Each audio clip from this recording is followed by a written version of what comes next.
নমস্কার, যুক্তি তর্ক সঙ্গে অর্কয় আপনাদের স্বাগত। আপনাদের সঙ্গে আমি অর্কপ্রভ সরকার। মানুষের আশায় বসতি, কথাটা তসলিমা নাসরিনের। বাধ্যতামূলক প্রবাস জীবন থেকে ঘরে ফেরার আপত্তিতেই তসলিমা এই কথাটি বলেছেন। কিন্তু আমি বলছি, আশায় বসতি তো ঠিক, এখন যেটা দাঁড়িয়েছে আশার ছলনে ফুলি। সোমবার 3টে থেকে প্রায় 5:30 পর্যন্ত বিকাশ ভবনের সুসজ্জিত কনফারেন্স রুমে এসএলএসটির বঞ্চিত চাকরি প্রার্থীদের সঙ্গে বৈঠক করলেন শিক্ষামন্ত্রী ব্রাত্য বসু, শিক্ষা সচিব মনীষ জৈন, এসএসসি চেয়ারম্যান সিদ্ধার্থ মজুমদার, দু একজন উচ্চপদস্থ শিক্ষাকর্তা এবং অবশ্যই তৃণমূলের প্রধান মুখপাত্র কুণাল ঘোষ। মিটিংটা যদি সরকারি হয় তাহলে অন্য স্টেক হোল্ডারদেরও আমন্ত্রণ জানানো উচিত ছিল। বিশেষত যারা 1000 দিন পেরিয়ে যাওয়া এই আন্দোলনকে সমর্থন করেছেন তাদের বক্তব্যও শোনা উচিত ছিল, যদিও সেই সবের তো ধার ধারেন না। এখন দুটো প্রশ্ন আছে, এই বৈঠকে আমরা পেলাম কি? যদি আপনারা বলেন, আমি বলবো অশ্বডিম্ব ছাড়া কিছুই পেলাম না। কেন পেলাম না সেগুলো বলছি। আবার 22শে ডিসেম্বর আবার বৈঠক হবে, কিন্তু বৈঠকে আশাবাদ শোনা গেছে এসএলএসটির আন্দোলনকারী ছেলেমেয়েদের মুখে এবং একই সঙ্গে শিক্ষামন্ত্রীর মুখে। শুধু আশাবাদ, কিন্তু কোনো নির্দিষ্ট দিশা নেই, কারণ পুরোটাই নির্ভর করছে আদালতের নির্দেশের উপর।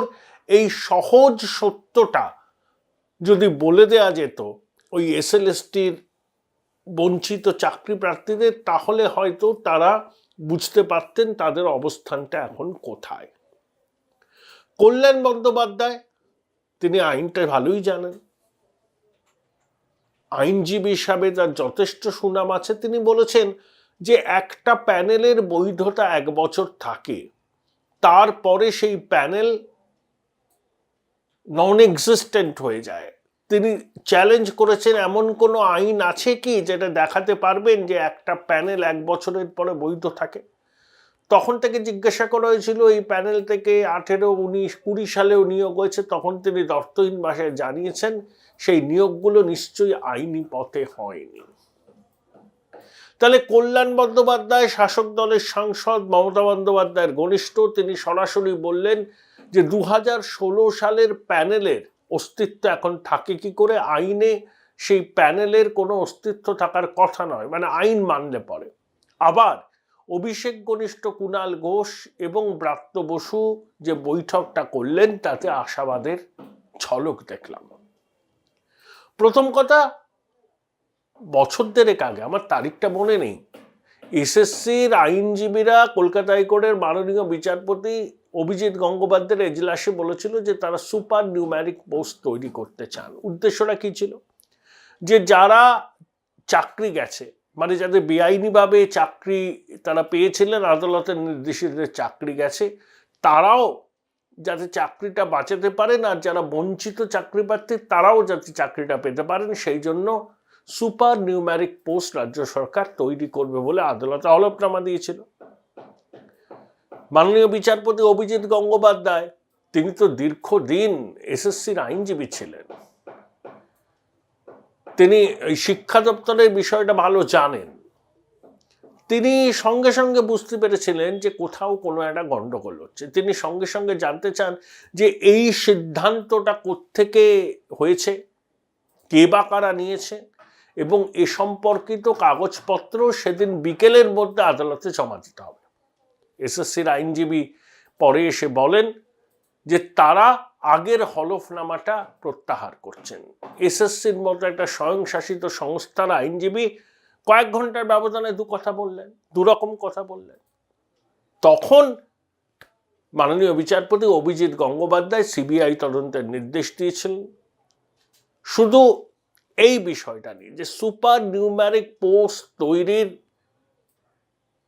চিন্তাটা কার মস্তিষ্ক প্রসূত এই ভাবনা, সেটাই সিবিআই তদন্ত করবে। বিপদ বোঝে রাজ্য সরকার হাইকোর্টের ডিভিশন বেঞ্চে যায়, ডিভিশন বেঞ্চে সুরা হয়নি, তারপরে তারা যায় সুপ্রিম কোর্টে, সুপ্রিম কোর্টের ডিভিশন বেঞ্চ তখন এটাকে স্থগিতাদেশ দেয়। স্থগিতাদেশ দেয়, রাজ্য সরকার কিছুটা স্বস্তি পায়। কিন্তু স্থগিতাদেশ দেওয়ার অর্থ হলো মামলাটা তো আর ডিসমিস হয়ে যায়নি। এখন যারা বঞ্চিত চাকরি প্রার্থীদের ওই মামলা করছেন, তারা যদি সুপ্রিম কোর্টে গিয়ে শুনানি চান, মামলা চালু রাখতে চান, তাহলে সুপ্রিম কোর্ট নিশ্চয়ই সওয়াল হবে, রাজ্য সরকারকেও সওয়াল অংশ নিতে হবে। তো রাজ্য সরকারের অপশন কি? এক, তারা সুপ্রিম কোর্ট থেকে তাদের মামলাটা প্রত্যাহার করে নিল, তাহলে সিবিআই তদন্ত থাকলো, বজায় থাকলো। আর যদি তারা মামলা প্রত্যাহার না করে, তাহলে মামলা চলবে শেষ পর্যন্ত। সেখানেও যদি সুপ্রিম কোর্ট সিবিআই তদন্তের নির্দেশ বহাল রাখে, তাহলে সিবিআই তদন্ত হবে। না হলে সুপ্রিম কোর্ট যেটা বলেছে, কলকাতা হাইকোর্টের যে স্পেশাল ডিভিশন বেঞ্চ কনস্টিটিউট হয়েছে সুপ্রিম কোর্টের নির্দেশে, সেখানে সেই মামলাটা ফিরে যাবে, যেটা দেবাংশু বসাক এবং সাবের রশিদের ডিভিশন বেঞ্চে এই মামলাগুলোর শুনানি হচ্ছে, নবম, দশম, একাদশ, দ্বাদশ শিক্ষক অশিক্ষক, যেখানে এসএসসিকে মাননীয় বিচারপতি দেবাংশু বসাক নির্দেশ দিয়েছেন যে যারা যারা চাকরি পেয়েছেন তাদের প্রত্যেকের কাছে হলফনামা আকারে পাঠাতে হবে, তাদের কোনো বক্তব্য আছে কিনা সেটা তারা আদালতকে জানাবেন। ডিসেম্বরের মধ্যে সেটা পাঠাতে হবে এসএসসিকে, এবং একজন নোডাল অফিসার থাকবে, তিনি কিন্তু প্রত্যেক ব্যক্তির স্বাক্ষরটা নিয়ে নেবেন।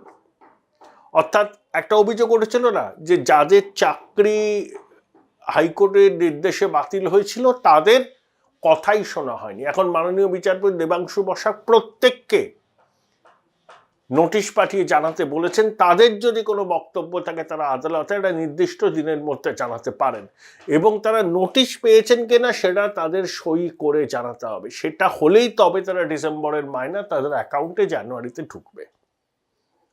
তাহলে পুরো বিষয়টাই আদালতের উপর নির্ভর করছে। এখানে ব্রাত্য বসু, কুণাল ঘোষ, মমতা বন্দ্যোপাধ্যায়, অভিষেক বন্দ্যোপাধ্যায়ের করণীয়টা কি আছে? করণীয় আগে ছিল নবান্নের 14 তলায়,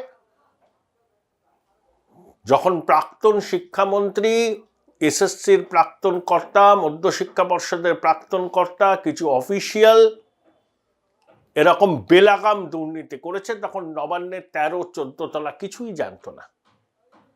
Join Indian Institute of Hotel Management now. Right choice, right decision.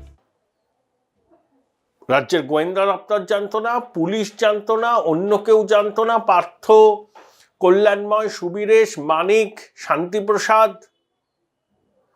একেবারে চাকরিগুলোকে নিলামে তুললো, কেউ কিছু জানতো না। সুপার নিউমারিক পোস্টটা করার কারণ এই যে যারা তৃণমূলের নেতাদের ঘুষ দিয়ে চাকরি পেয়েছে, তারা চাকরিটা চলে গেলে তারা ওই টাকা উদ্ধারের জন্য তাদেরকে ঘেরাও করবে, তাতে একটা আনরেস্ট তৈরি হতে পারে। সেই আনরেস্ট যাতে না হয় সেই জন্য সম্পূর্ণ নিয়ম বহির্ভূতভাবে এইরকম একটা উদ্যোগ নেওয়া হয়েছিল। যারা বেআইনিভাবে চাকরি পেয়েছেন তারাও চাকরি করবেন, আর যারা বঞ্চিত চাকরি প্রার্থী তারাও চাকরি পাবেন। ভাবুন, ক্লাসরুমে একদল যাদের যোগ্যতা নেই তারাও ছেলে মেয়েদের পড়াবেন, আর যাদের যোগ্যতা আছে তারাও ছেলে মেয়েদের পড়াবে।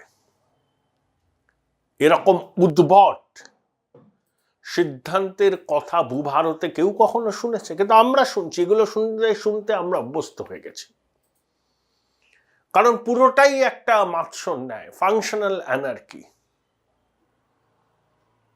মমতা বন্দ্যোপাধ্যায়, অভিষেক বন্দ্যোপাধ্যায়ের উদ্যোগী নাকি এই ধরনের মিটিং হচ্ছে, তাদেরকে কুণালবাবু, ব্রাত্যবাবু অভিনন্দন জানিয়েছেন। কিসের অভিনন্দন? অভিষেক বন্দ্যোপাধ্যায়ের এখানে ভূমিকা কি?